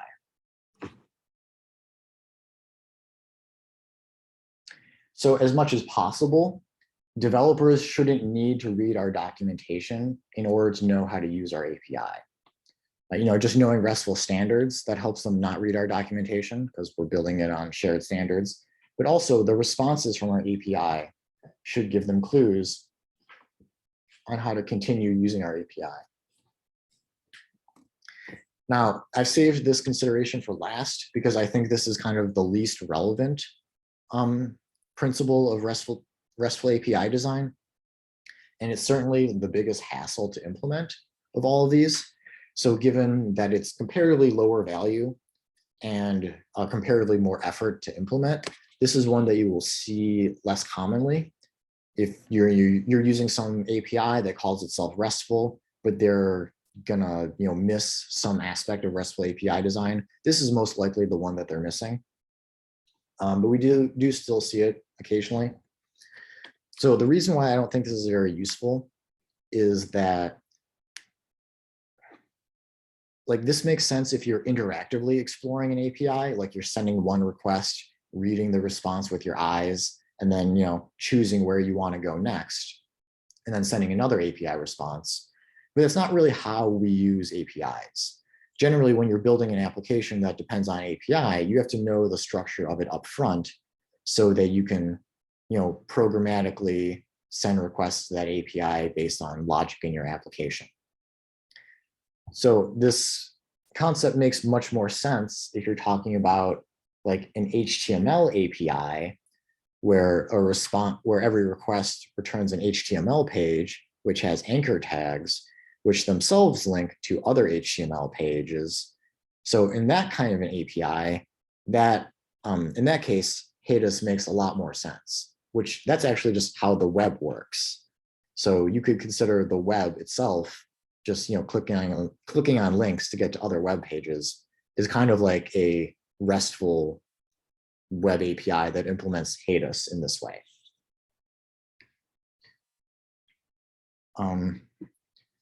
So again, this kind of touches back on how the internet today is very different from how Roy Fielding imagined it. He was imagining everyone just clicking through the internet one link at a time. I don't think he was thinking about API-backed applications like we're building today that have to programmatically navigate these APIs. But still, HATEOAS exists as a RESTful API concept. And you will find that there are some APIs that implement this for you automatically. So like I said before, it's kind of a lot of effort, and I wouldn't recommend doing this with your own hands. But there are some frameworks out there that generate APIs for you. And many of them will create these routes, create these links automatically. So as long as you get it automatically, like you might as well use it. It's kind of free, it's neat. Some of your users might appreciate it. So to give you an example of that, I've used the GitHub API here. So GitHub has a pretty cool API. You can query for repos, users, organizations, all of the things that GitHub has. Go to api.github.com. I want information.repos, and then username, and then repo name, and then you get a JSON response back. So normally I would have sent this request with HATEOAS, but just for ease of readability, I've sent this request in my browser because anything you type in the URL bar that sends a GET request. So the GitHub API does a really good job of implementing HATEOAS. You'll notice that it does give information specific to this repo. There's the name of the repo. It's got an ID, an object info about the owner. It's got a description, URL. So size, number of stargazers, the language, all the usual details that GitHub has about a repo. But really, like half of the information here in this response is just more links to other pages or other API routes that are related to this repo. So if I want to see all the other forks for this repo, well, here's /forks. If I want to see all the people who are collaborating on this repo, or if I want to get an individual collaborator, this is the collaborator URL. If I want to get comments, just anything related to this repo, GitHub is giving me the URL for that thing. So not just the ID for that thing, and then I have to know how to put that ID into another post request or GET request in order to get that data. They're just giving me the URL itself, making it as easy as possible for me to continue exploring the API and get related data about the thing that I'm querying. And then similarly, for another example of one that we actually use in this API, or one that we actually used in this course, is the Pokemon API. This is actually something that really impressed me about it because it's no one's job to build this API. I'm sure no one is getting paid to have this running. It's just like a fun hobby project that got popular accidentally. But it does a really good job of implementing HATEOAS, especially because there are just so many resources and different types of resources that relate to each other in interesting ways. But for every one of these responses, we get tons of links to other parts of the API that shows how we can get more data about the things that we queried. And just given how big this API is, it might have been hard for me to work with it just using the documentation because they have a lot of documentation because it's a big API. But I found the links in the responses to be pretty useful, which usually I don't care about them. But for the Pokemon API, I enjoyed them.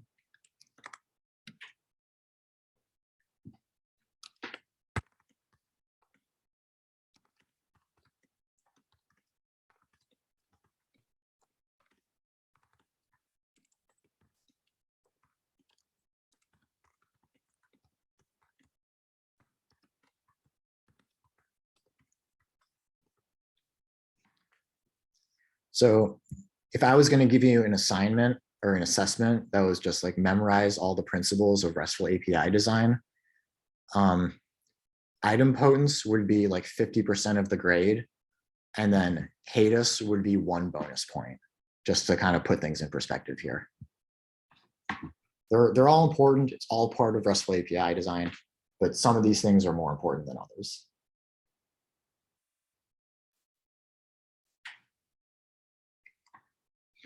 All right, does anyone have any questions so far about any of these RESTful API design principles?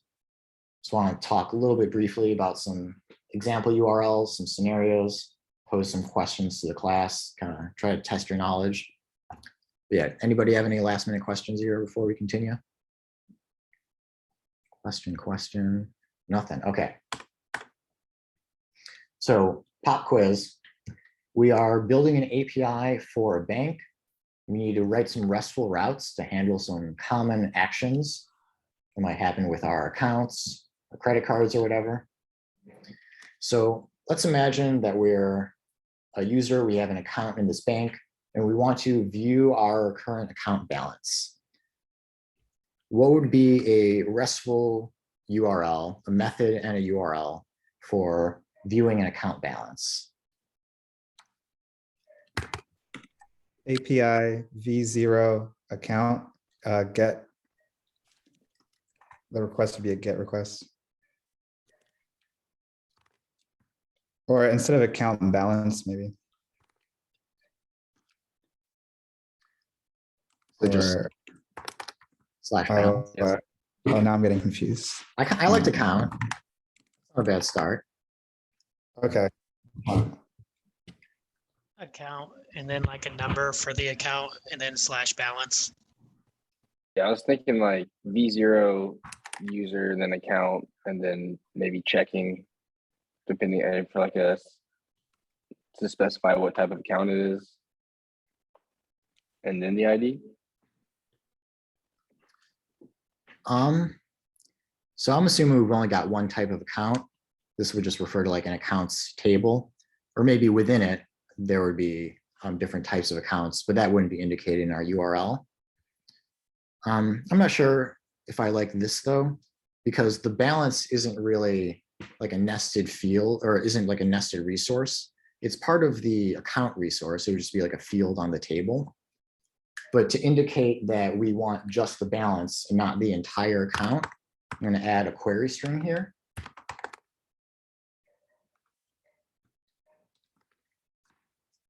Query strings, good. I didn't think of that. It's especially going to be useful for our GET requests because that's the only way that we can add more information is in the URL itself. All right. So let's see, we want to view all transactions for a particular account.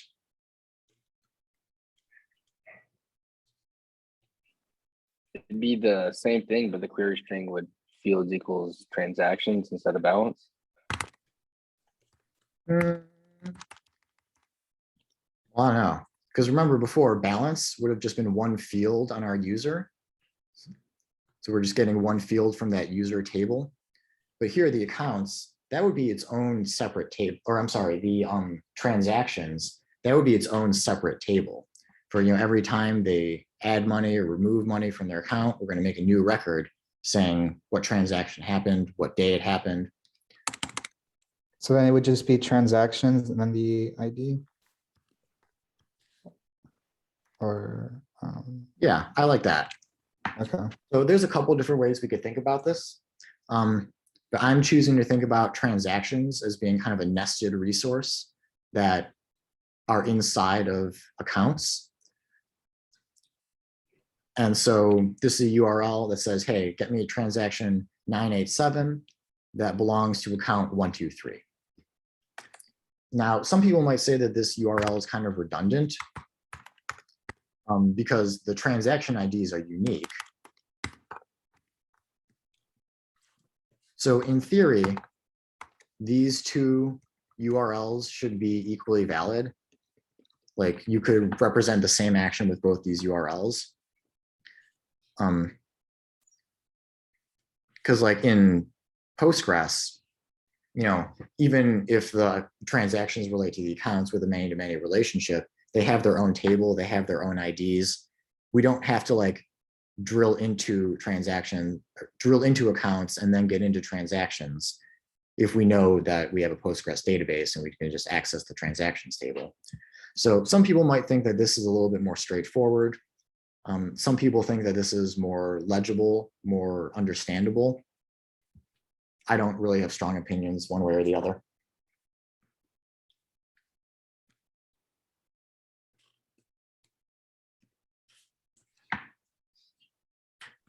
Okay. How about you need to change your home address?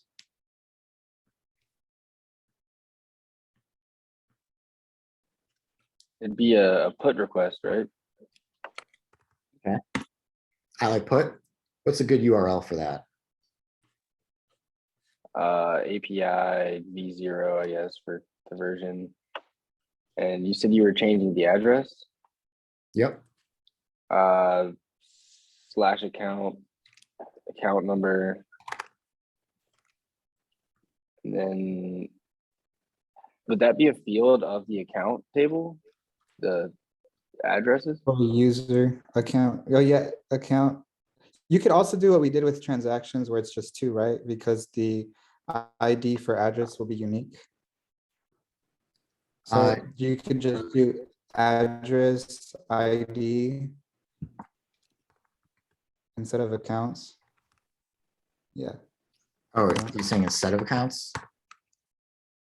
Well, you could both ways work, right? You're saying? At this point, it's kind of an artistic choice. Okay.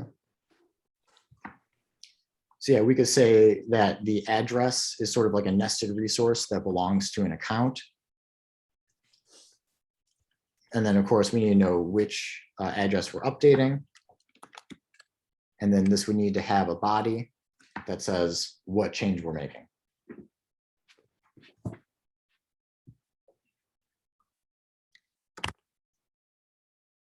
So, you know, that might be like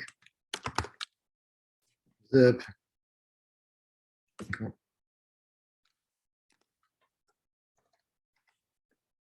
Something like that.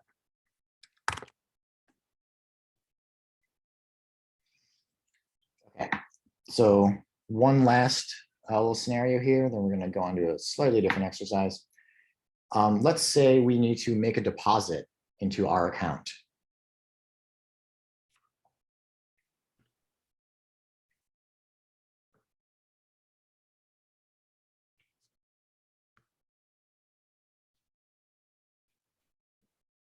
I'd say a post request with API v0 account and then the account number.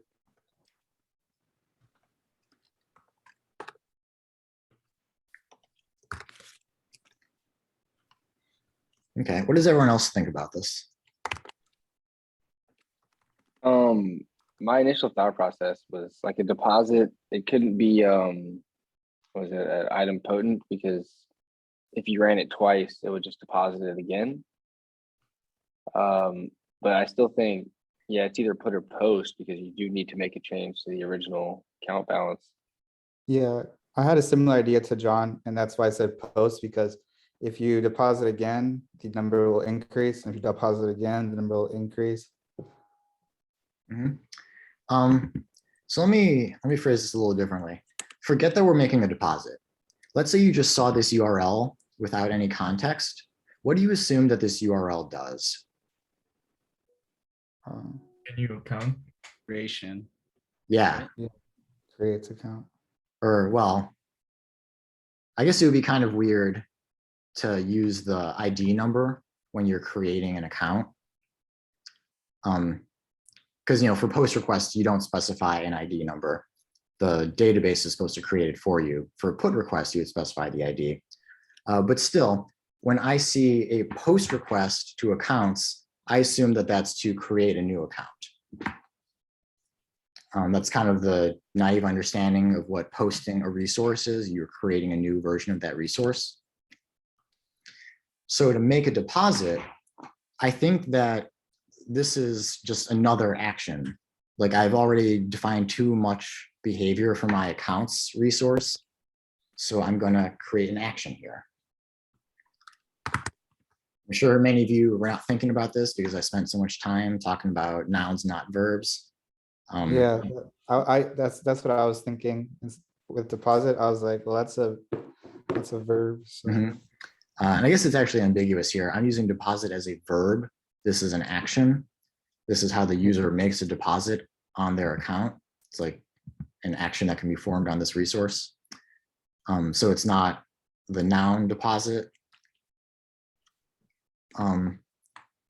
Yeah, so the important things are here is that this is an action because I'm already, using all the basic HTTP verbs, but also this must be a post request because, if I say, hey, I want to deposit $10, whatever, I would reasonably expect that sending this, 1,000 times is going to repeat this request and then deposit $10,000 into my account. So actually, practically, what a well-behaved application should do is something like this: is phrase your deposits in a way that they are idempotent. Just generate these, UUIDs for every transaction, just to make sure you're not getting the same thing twice. But for like a more naive API, where you're just incrementing it by 10, incrementing their balance by 10, that would be a post request because everyone's going to do something different. Cat? Ref, I had a question. Why do I keep thinking you're Cat? I'm so sorry. I don't know. I guess we look similar. Yeah, so originally, like, I'm looking at like the class notes. I thought like you could also do like a post to API v0 transactions, and that's it. And like, because the transactions is already related to the account, like through like a database, right? And like you just post directly to API v0 transactions, and in that you put the amount, and then you put like the foreign key to which account it is too, right? Yeah, that would be good. I asked because it's like in the class notes, like our post request is like kind of written similar, like to post API v2/users instead of going directly into like the user thing. So yeah, that was a good point. Honestly, like if you are building an application that processes transactions, probably a cleaner way to write your routes instead of like a deposit action on an account resource is just, post directly to the transactions resource. This is a little bit more straightforward, I guess.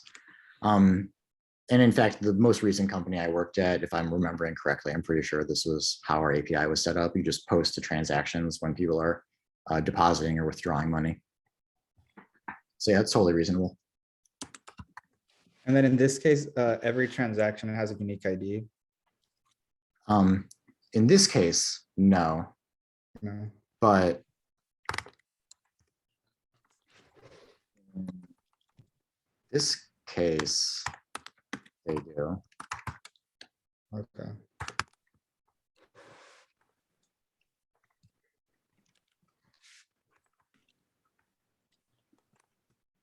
So in the above example, with just transactions, would you have like a separate transactions table in your database that has all the transactions? Okay.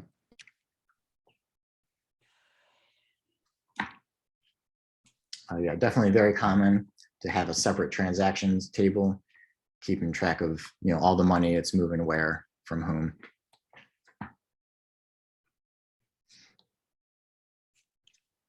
All right.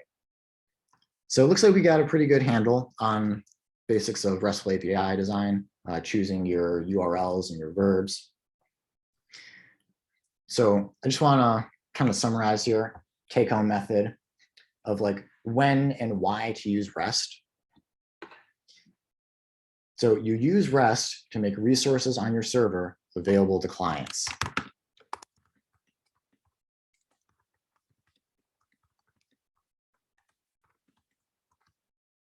This isn't something that you have to like use mandatorily all the time. There's no like law of web development that you're going to like lose your license if your API is not RESTful, but it often just makes it easier to build things. It means that other people on your team are going to already know how your URL scheme works, people who join your app, other developers not in your organization who need to interact with your API for whatever reason.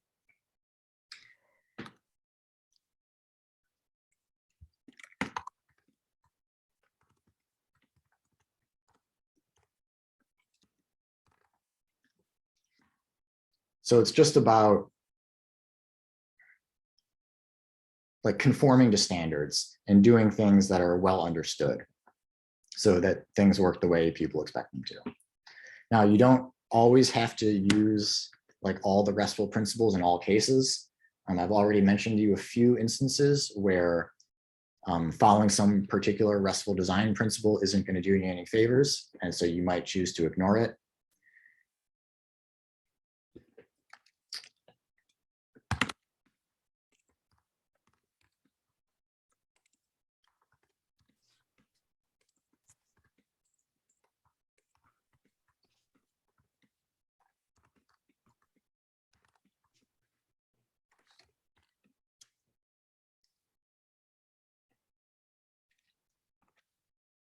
So you should strive to make your application as RESTful as possible to improve communication. But if you notice in some particular case that building something the RESTful way causes other specific problems, you should be willing to make some compromises. So for a specific example of compromises that one might have to make, I want to talk, it's the very last thing today, about a case study. This is an issue that Dropbox was grappling with. I want to say this was like 10 years ago. So this was a little while. But a while ago, Dropbox had this problem in their API design.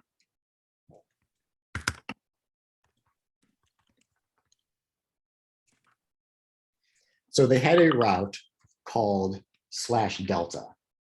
And what this did was it would give you information about resources that had changed. Because, you know, Dropbox lets you, store all your data there, and they have to know what's different so you can get the latest version of it. So they had this route /delta.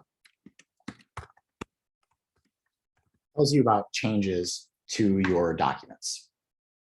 Now, what they found was that there were a lot of query parameters for this route. So people would send routes to /delta, ? User equals whatever, and date range equals whatever, and I don't know, is active equals whatever. Over time, there was just a lot of different parameters that needed to be added, and they exceeded the limit of the query string. So there is a limit on how much data you can put in there, and Dropbox exceeded it. So I'm sorry, but more specifically, this is a GET request, because it's just querying data from the server, doesn't change anything. So people were trying to figure out, how can we let users send this request to the Delta route without exceeding the limits of the GET request? So there were two options presented. Option one is use the report method. So report is another HTTP verb. This is part of REST that is idempotent.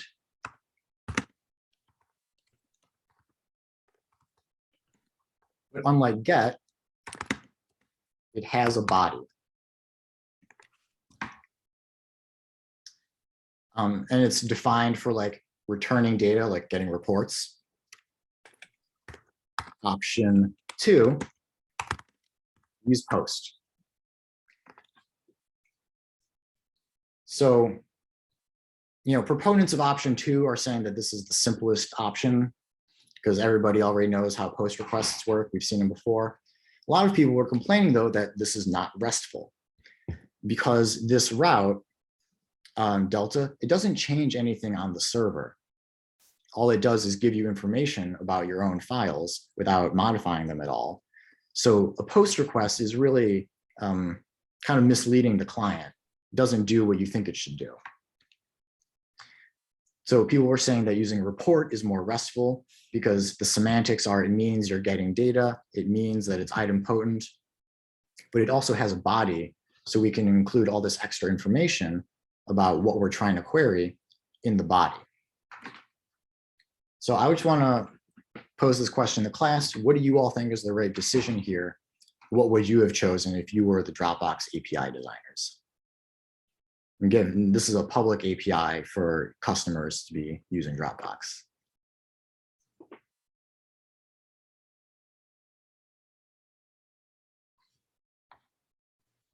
Report seems the most logical to me anyways, in my valuable opinion. Okay, it is Same. logical in a certain sense. It's the most RESTful.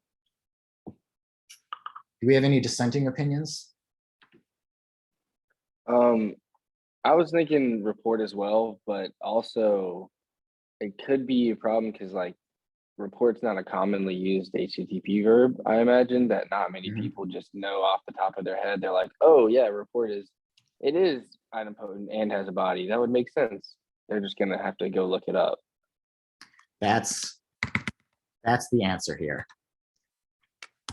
So remember, I keep saying here about REST, don't be dogmatic. Don't follow these principles just because like you read them in a blog post, or just because I told you about them. You should follow these because they make your life and the lives of those around you easier, that it provides a universal language for developers to talk about APIs.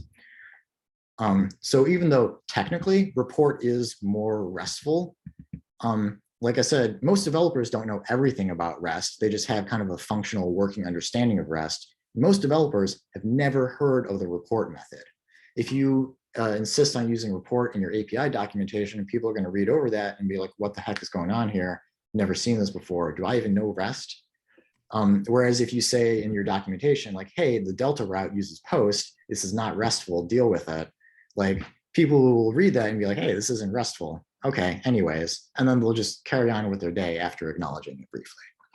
And in fact, many of the tools that we use to send HTTP methods like Postman, I can't even tell you off the top of my head if Postman supports the report method. It might, it probably does, but some API tools for sending requests don't.